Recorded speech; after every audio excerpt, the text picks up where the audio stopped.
Welcome back to Second Act Stories, everyone. I'm Eleanor. And I'm Robert. You know, Eleanor, my neighbor, a lovely man, just turned 65. The other day, he said to me, with a big sigh of relief, "Well, that's it. I'm retired. Time to finally do nothing." And he seemed so genuinely, profoundly happy about it. He talked about no more alarm clocks, no more commuting, no more quarterly reports. Just quiet. And on the surface, that sounds like paradise, doesn't it? The ultimate goal, the finish line we've been running toward for 40 years. I think we all have a fantasy of what that nothing looks like. Reading in a hammock, long walks on the beach. But I've been thinking about that phrase, doing nothing. Does it really mean rest and replenishment, or does it risk becoming a void, an absence of purpose? I read something this week that made me question that whole idea. It's from a 94-year-old woman with the most incredible philosophy on life, and she calls retirement a fatal word. A fatal word? That's incredibly strong. I imagine my neighbor wouldn't agree. He sees doing nothing as his reward. The freedom from schedule, from demands, from the constant pressure to produce. He's earned his rest, and I wouldn't dare take that away from him. Oh no, of course not. And he's not wrong to cherish that freedom. The freedom from obligation is a huge gift. But what this woman proposes is that we've got it all backward. The freedom isn't for nothing, it's for everything else. She argues that retirement shouldn't be an end, a time for doing nothing, but the most liberating new beginning of our lives. It's not about stopping, but about finally having full control of the steering wheel. Today, we want to dive into her wisdom because it's a powerful roadmap for living fully, not just fading away. So where does this fatal idea come from? What's her core argument against the traditional view of retirement? I mean, generations have worked toward this goal. It's the cornerstone of the modern life plan, deeply embedded in our financial and social structures. It starts with how she views age itself, which she sees as almost irrelevant to one's inner self. She absolutely refuses to be defined by her 94 years. She says, "I feel like me. I feel like I've always felt inside." She sees the labels society puts on us as moody teenager, ambitious 20-something, retiring 60-something as complete nonsense.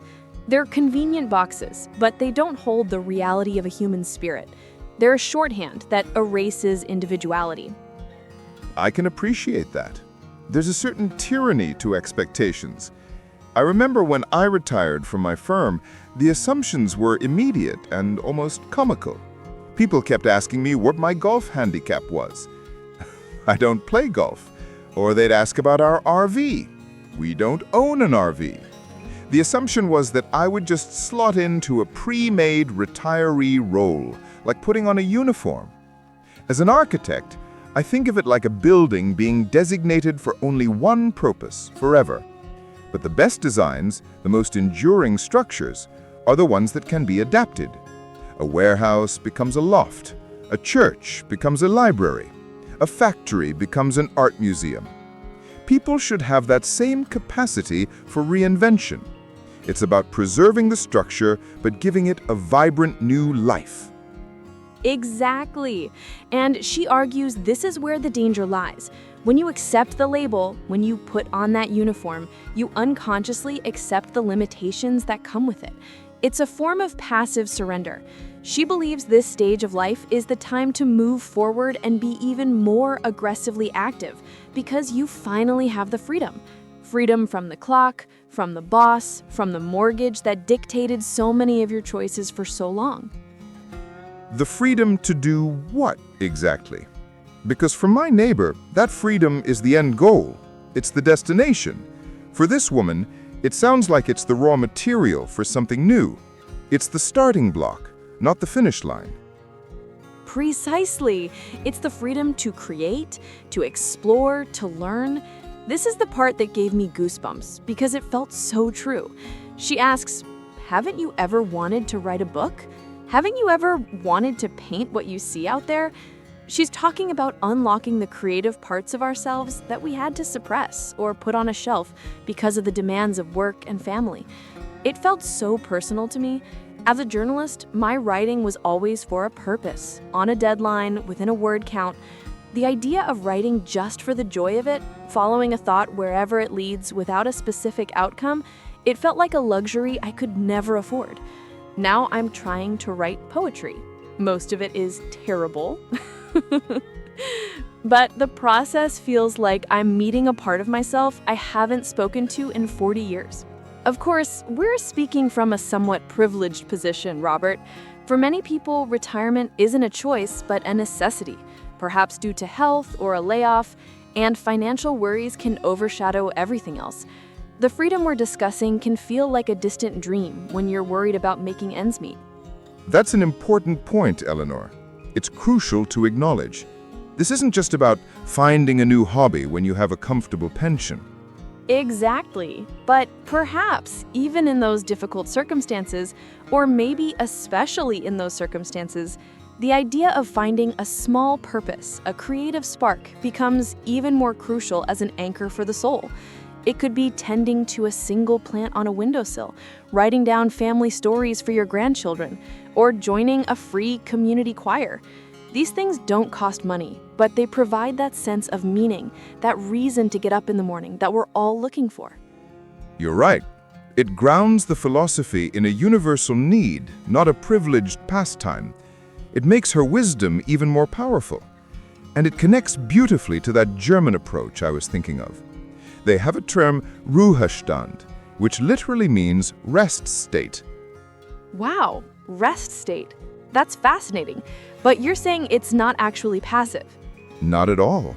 It's not a passive state, as we might assume. There's a huge culture of Volkshochschulen, where adult community colleges, that are often very low cost or free.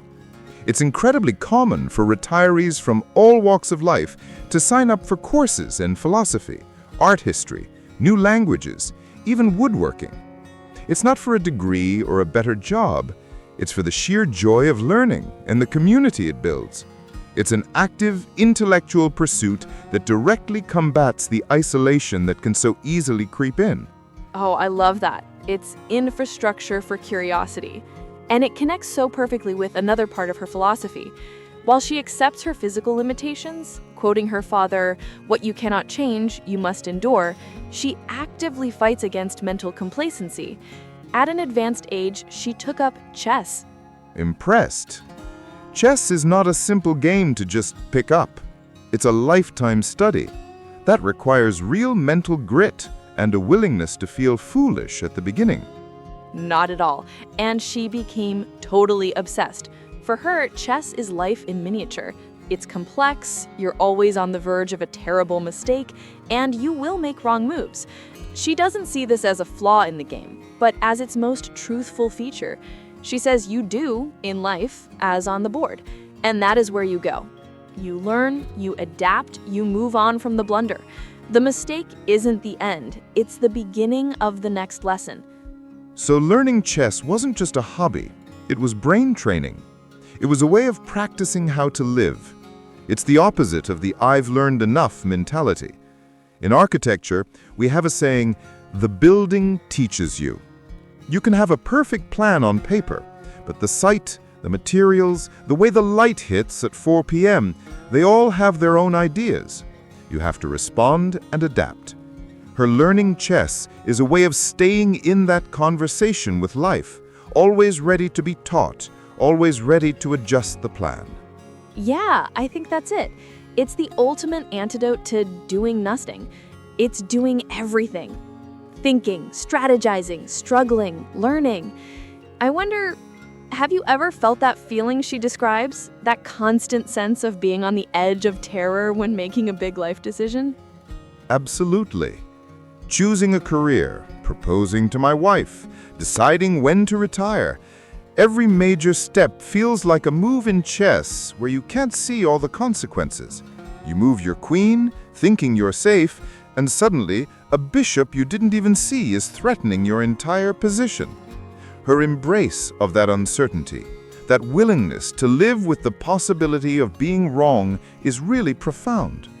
It's the antithesis of playing it safe, which is what many people think retirement is all about. Finally reaching a place where there are no more risks. She suggests that a life without risk is a life that's already over. And she's so honest about the other difficult feelings too. She talks about envying the young, not just their looks, but their immense potential, all the moves they still have left to make in their lives, all the different games they could still choose to play. I find that so refreshing. It's not a bitter envy, but an honest acknowledgement of what has passed.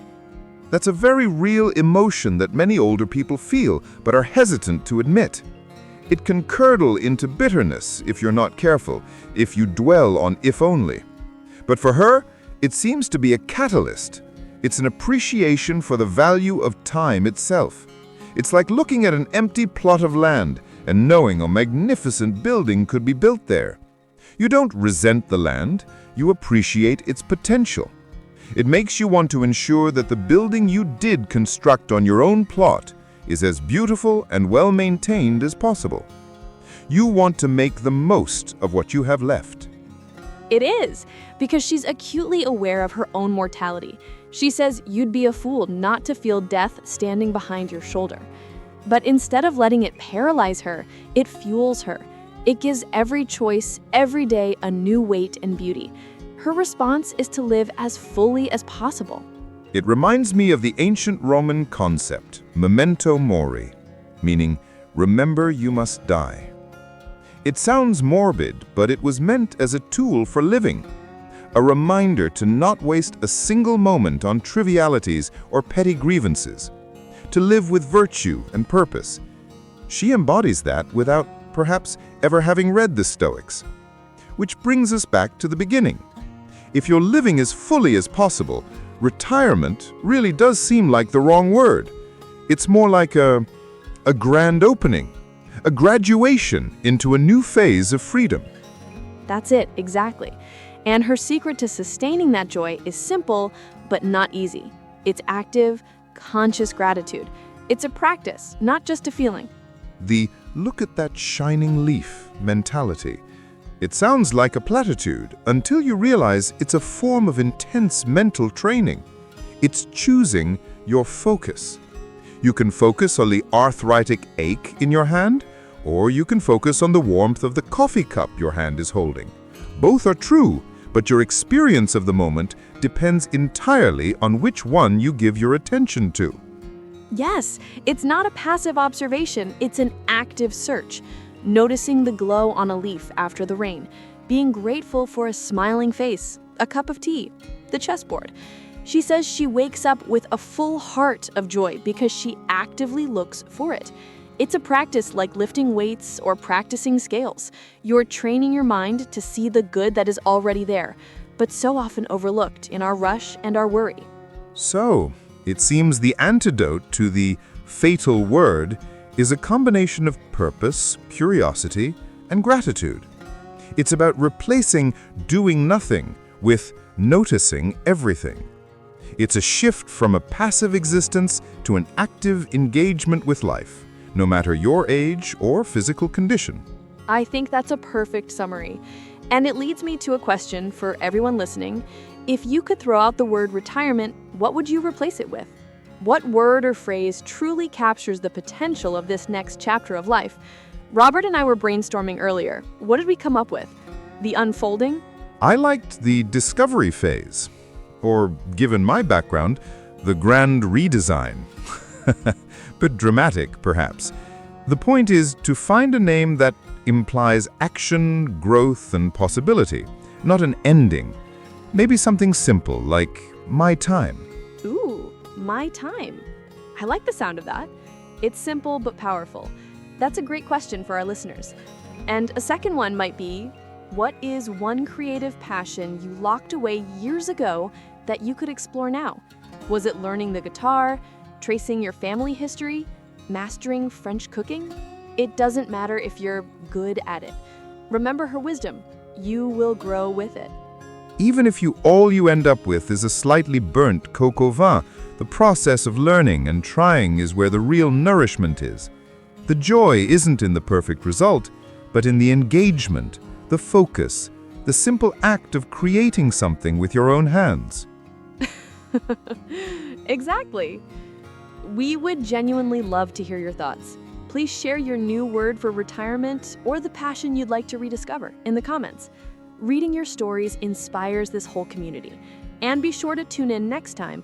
We're going to be talking about intergenerational friendships and how they can enrich our lives. Today, we were reminded by a wise 94-year-old woman that life's third act isn't an epilogue, it's a climax. It's a time for creation, for learning, and for a deep, mindful appreciation of the small wonders of daily life.